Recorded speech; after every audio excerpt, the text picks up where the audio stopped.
My Mother, The Person and the Patient is an original podcast written and hosted by me, Fatuma Kuso.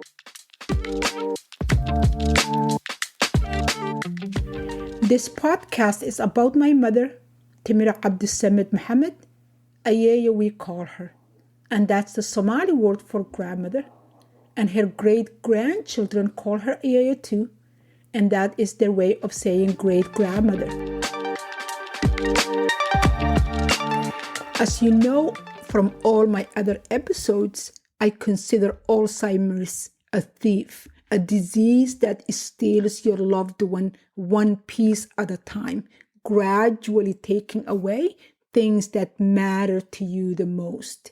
For me, it's everything. It's my mother's inability to walk, my mother's inability to do her basic personal needs, but most of all, my mother's inability to connect with the rest of the family emotionally, my mother's inability to use her words, to tell stories, to speak to situations that's going on around her has been the most difficult part of this.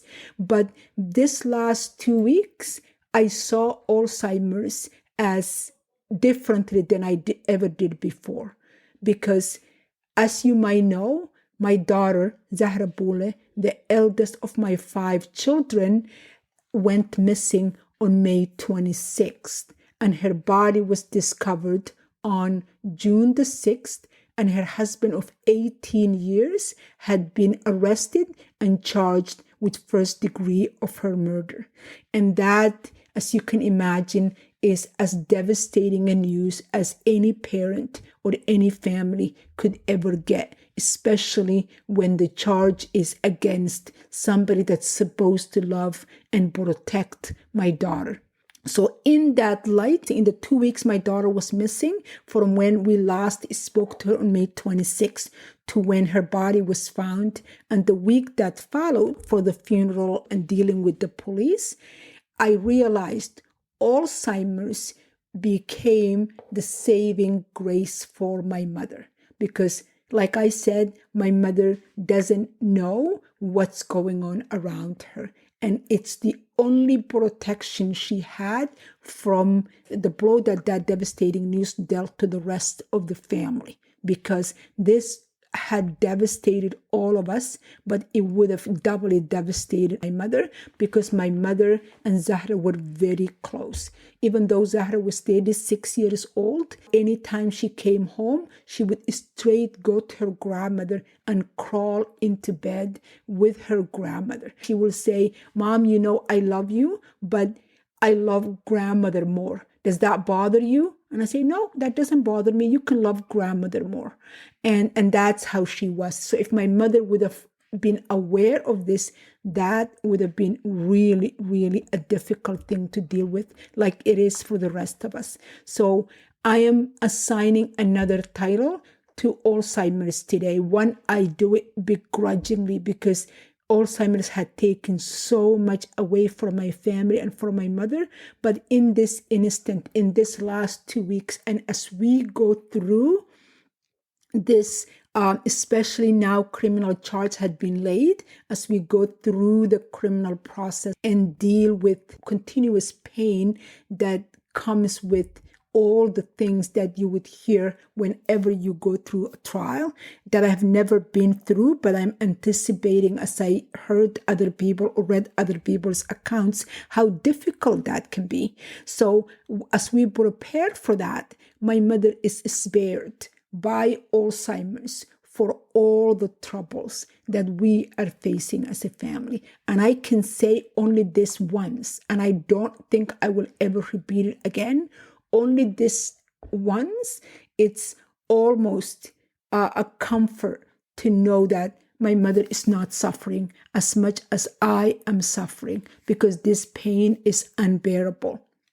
Also, somehow or another, the chapter that I'm going to read to you in the second half of this episode deals with when my mother, when she was 18 or 19 years old, This is about almost 70 years ago that she had found herself in a brutally abusive, both physically and emotionally, marriage, and how she coped with that. So I thought bringing my daughter's situation, how that is kind of like fitting with what my mother had gone through, because I had people reach out to me in social media and say, if she had married a man from her own community, this would not have happened. Because she married outside the community, this had happened. So this chapter is a telling that my mother marrying from somebody from her own country, her own community in 70 years ago, same thing happened to her. So when it comes to the violence, both emotionally and physically, that happens in intimate relationships, it has no color, no creed, and no class.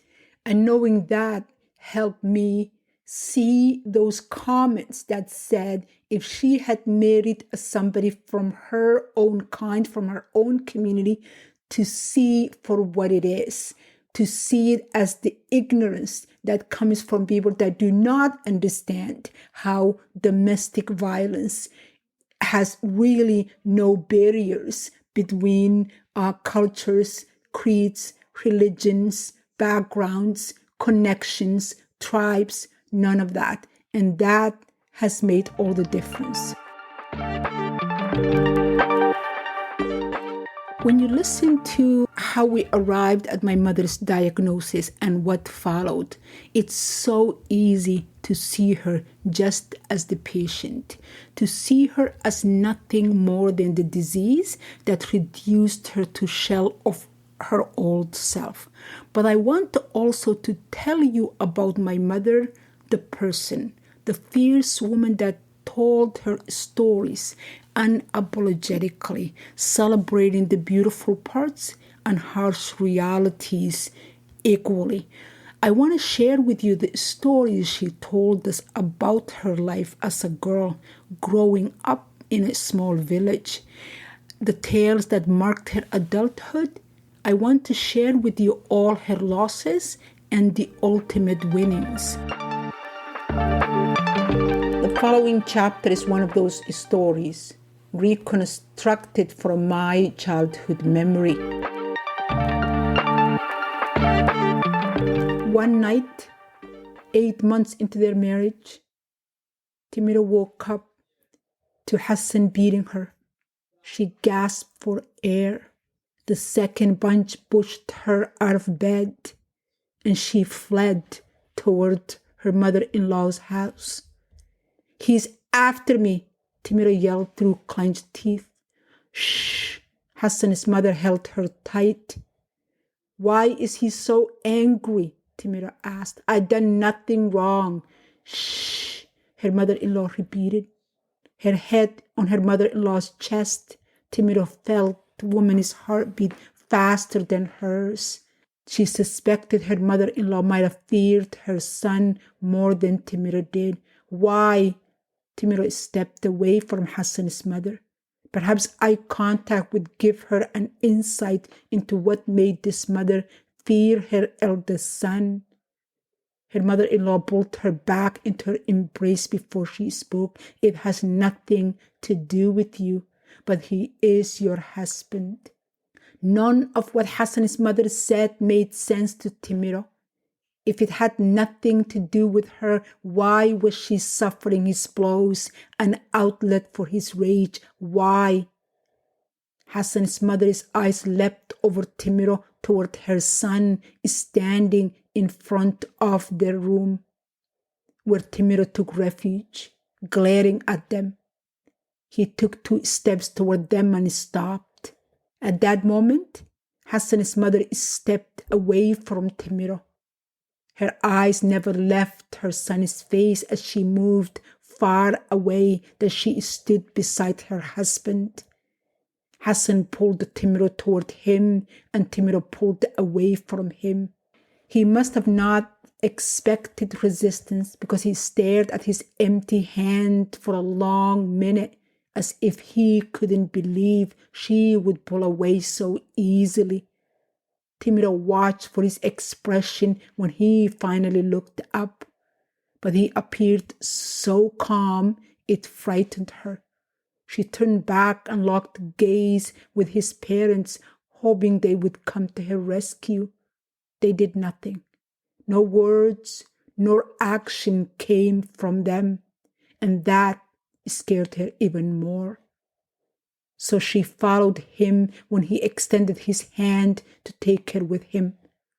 They made it into their room, and Timiro sat on her bed. She waited for the blows to resume, but they didn't.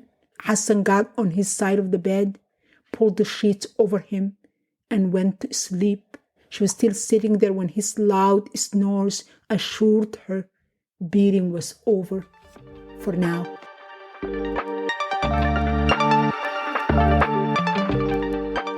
Despite his instructions to get up an hour before he left for work and have his breakfast ready, Timiro stayed in bed the following morning. Under the severe pain that engulfed her with each inhale and exhale, lying in bed was the only measure of protest she could muster. 2 weeks into their marriage, Timiro had a glimpse of how violent he was. She'd expected Hassan to fly off the handle any minute. His yelling echoed throughout the house, bringing his parents to the yard, but they both pretended not to have heard anything. From that day on, Timiro did everything, making the bed, setting the table, and creating his meals precisely as he wanted. She'd refrained from speaking to other family members in his presence, but this morning, he must have realized she was too hurt to cook. He left the room and returned some time later. Soon her mother-in-law came bearing breakfast for her and Hassan. He took the plate of eggs, sweet bread, and tea with the brightest smile Timiro had ever seen on his face. "Thank you," he said, when his mother placed a bowl of steaming thick oatmeal on the bedside table next to Timiro. Her mother visited her a few times for the rest of that day and asked her how she felt, even though she knew the answer. She must have known by the sheer size difference between her son and Timiro.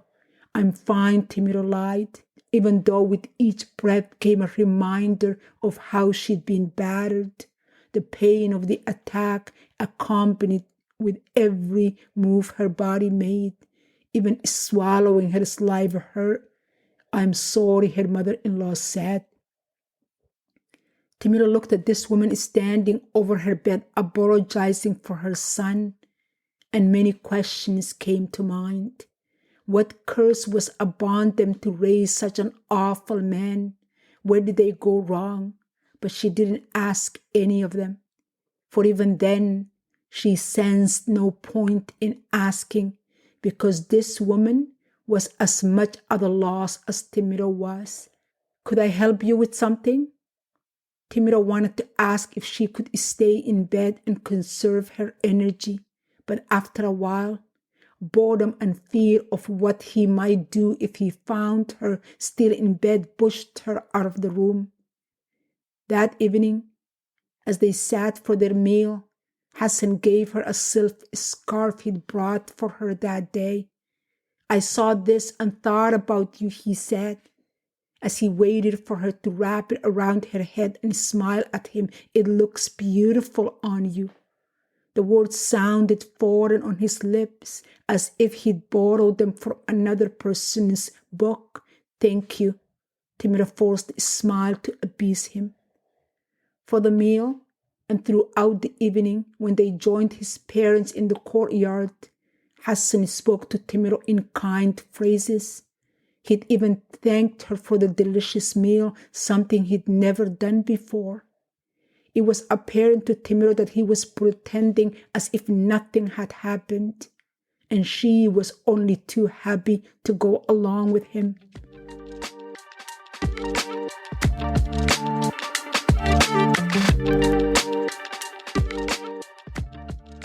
The The civility brought by the last beating was extended by the news of Timira's pregnancy at the end of their first year together.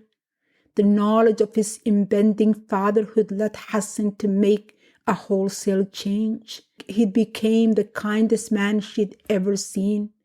Even his mother noticed a stark difference in her son. Even though she'd never said it in words, the peace and gentleness that came upon him enveloped the entire household. They could laugh and joke with each other without setting Hassan off. For the rest of Timira's pregnancy, Hassan never returned without bearing a gift, sweets, a silk scarf, or jewelry. For the first time since their union, he'd hired a girl to help with the housework and demanded that Timira rest. Each evening, upon his return from work, he'd check her feet, massaging them and complaining she'd been on them too long. The kindness that exuded from him lulled Timira into the feeling of home. She thought his awful behavior must have been a part of getting used to the relationship. They must have turned a corner. She repeated herself after each gift that came her way. She finally belonged to a place. She had needed to belong for so long. At the end of labor that lasted an entire day, the midwife's news to Hassan that Timira had given him a baby girl ripped off all the beauty she'd enjoyed for the last 9 months. His foul mood came at her as soon as the midwife left the room. The tension that entered with Hassan was thick with venom. "All that work for a girl?" he said, as if Timira were the maker of children and had the power to produce what she wanted. "Boy or a girl, Allah is the provider." His father moved closer to him and rested a hand on his son's shoulder. "It's not Timira's doing." Hassan pushed his father's hand off and moved closer to Timira. His large frame loomed over her as she pulled the baby closer to shield the child from the father's rage. She gave a boy to a man that threw her out like a trash, but she has nothing for me but a girl child. Thank Allah for a healthy child. Her mother-in-law spoke tentatively. Thank Allah for what? For a girl child? When she'd made as if she were carrying a son? Timira never understood how she'd made him feel. She was giving him a boy, but she was determined to love her daughter despite her husband's explosive anger. She relished her daughter's cries while her husband was out during the day. Time with the child made Timira feel alive, like a stamp of approval of her existence. For the first time, she felt the kinship with her mother-in-law, and other women. At night, when he was home, Hassan demanded that she keep the child quiet, but that didn't stifle the joy the child brought into Timira's life during the day. Unlike the overwhelming responsibility she'd felt for her first son, caring for her daughter filled Timira with purpose.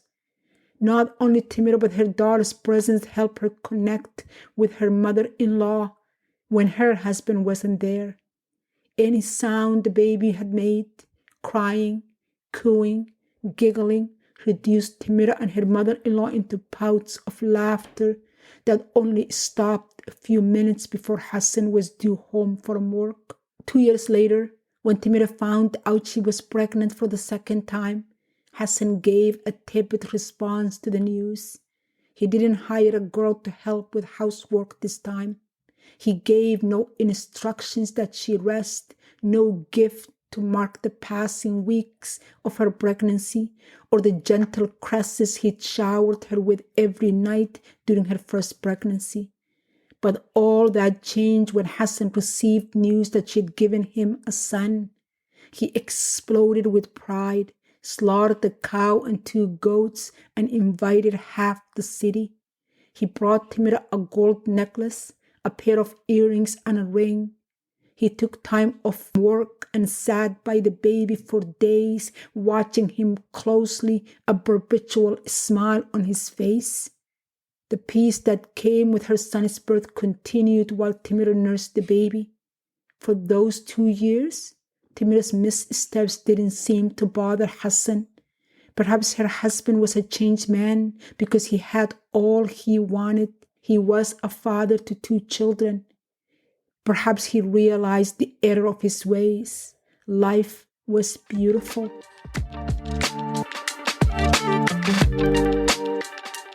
Timiro couldn't tell when and how things turned.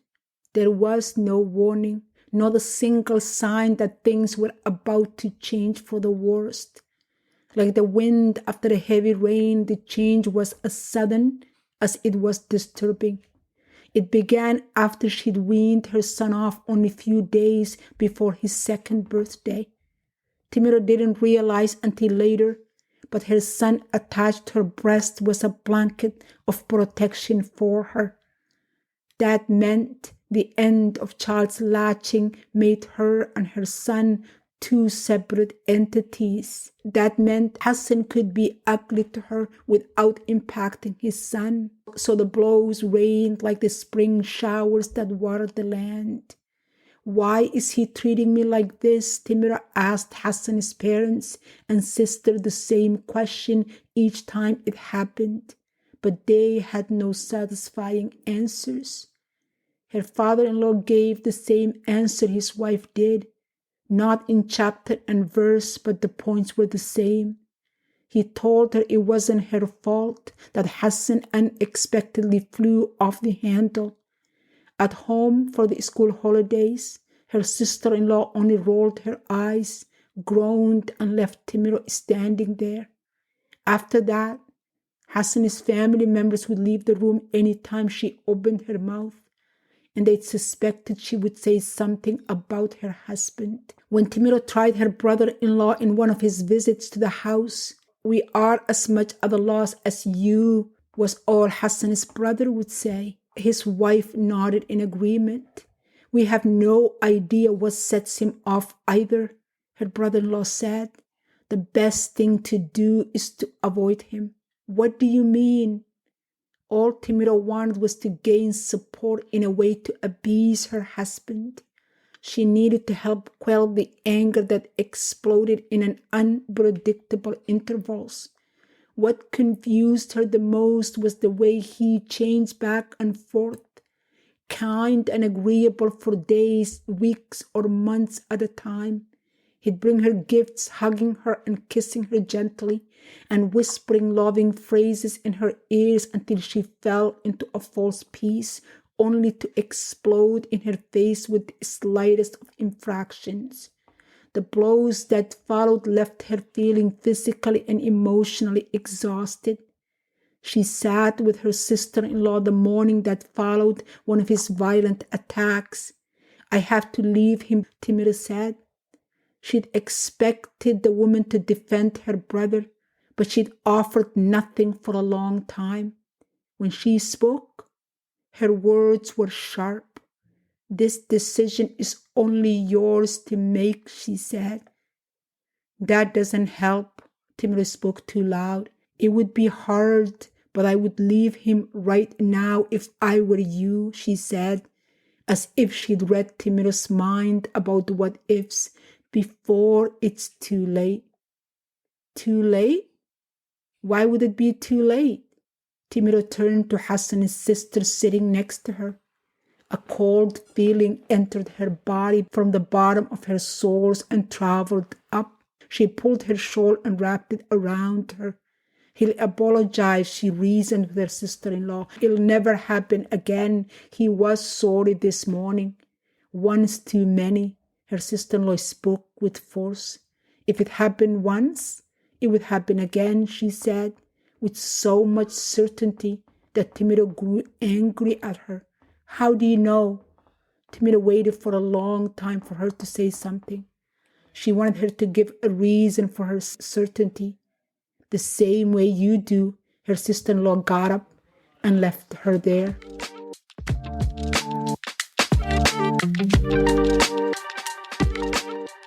My Mother, The Person and the Patient can be found in Amazon Music, Apple Podcast, or wherever you get your podcasts.